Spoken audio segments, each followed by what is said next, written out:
So, you were going through Kearns, and your best friend ended up getting shot because you decided it was a good idea to go to the Kearns and Iceberg instead of Taylorsville. What is your lover? And he got shot in the f***ing leg, and that probably hurts.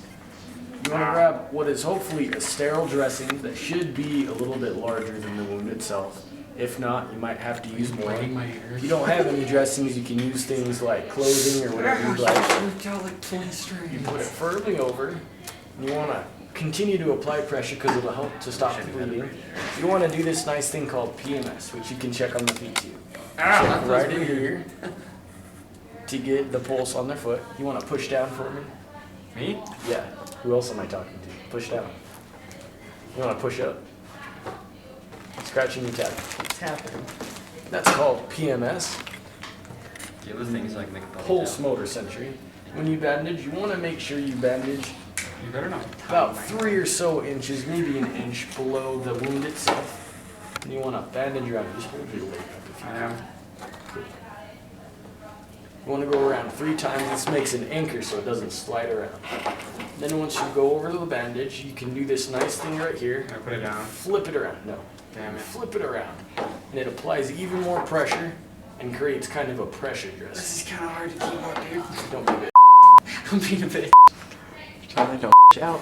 Dude, this is hard. It's hurting my pelvis. And then you want to go about 3 or so inches above and make the same 3. Lift it up. Dude, what are you doing? What is he doing? About 3 inches above. And What most is of he doing? these are self-adhesive. Is it? It's And not it'll tight, stick is to it? itself. But No, if it's not not, tight. then you can just tuck it in on the I can top. make it tighter. Or No, I mean, come is it undone. tight? Cut.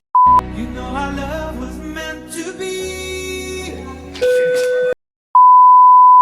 When your friend went walking through hunting this time, got hit in the face and his jaw's now broken. So you take that nice long gauze I showed you before, maybe somebody's ripped up shirt, doesn't matter. You want to fold it on top of itself about twice. And then you'll want to make this nice little thing, which could be another piece of clothing or preferably some gauze. After you go. stop at Walmart. Yeah, after you stop at Walmart. You go and you put it on top of their head. Kind of looks like doggy ears or maybe a nun. However you see it. None, Chandler. Then you'll take your unrolled gauze, and it usually helps to start at the top. You can go under or over the doggy ears. And what you want to make sure is this goes over their chin and not over their neck. You know, you still want them to breathe. He's doing really good at not smiling. You can go and you can He's wrap smiling this a little. whole thing Chandler, are you around. ticklish? Yeah. There's like one spot though. Where? I'm not telling you. I don't want to get punched by Chandler. And once that's all nice and tight, you'll take these doggy ears that you just made and you'll pull them down. And then you'll grab these 2 doggy ears that you just made and you'll pull it down. And it helps to tighten this so they hopefully don't move their jaw very much. It can also stop stop bleeding wherever it is on the face. But yeah, here we go. That was fine. Okay, so you've got this nice little triangular bandage here. Now fold it all the way. It ends up looking pretty cool. And what you want to do is you want to find this little pointy end right here. On the end, you've got the 2 long ends and the pointy end. You want to grip it, wrap it around your finger. Chandler, please come to the office. Scott, please come to the office. What that does is it makes this little inverted niche for their elbow. You're going to put your elbow in here. Get wet. You put this little niche you made for them, right where their elbow is. Yeah, block it so they can't see. And then generally you can Chandler, just lift your hand up cross slowly. easier to- Just lift your hand up. No, not that way. Like out. No, let's not do that. Get up in there, boy. And you want to go all the way across. And so if you can look at this. Can you move your thighs closer? Yeah, sure.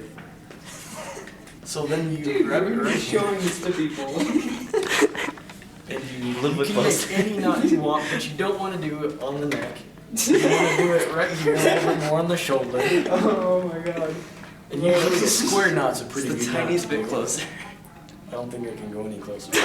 And what this does is it lets them rest their arms so they don't have to move it a whole lot. They still have motion.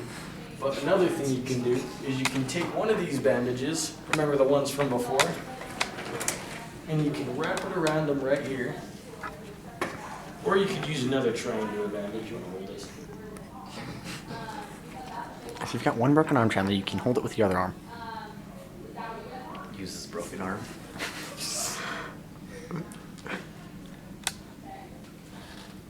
And once you wrap it around, this is just kind of for an added precaution. You might want to take it off the chair.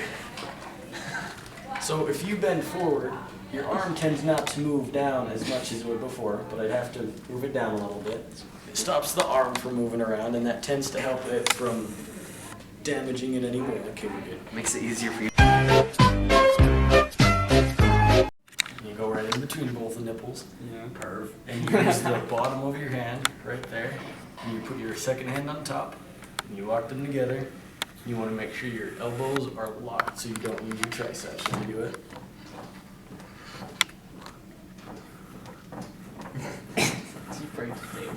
Isn't there a breath to compression ratio that you should expand? 30 to 1. I'm pretty sure they took out breathing on his mouth out of the CPR, didn't they? Yeah, There's still a compression. It's it's compression. Right? 30 times per unit. And so it's kind of like 1 every 2 seconds. Staying alive, man. Staying alive. So then if you want to move it right here. And so then you do this nice thing where you put your hand on their forehead, your 2 fingers right here, yes, just like that. And it's called the head tilt chin lift, and you just move your head just a little bit, and it opens their airway.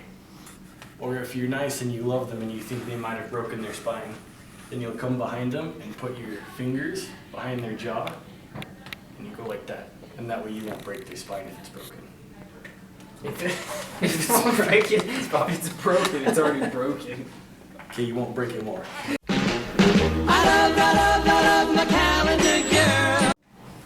This is your baby. You want to make sure you support the neck. And you make kind of like a little V with your hand, you know, that symbol you guys know. You put it right over the baby's face. And when you support them, you want to support them on your knee because babies are heavier than they look. You just pat their back about 5 times.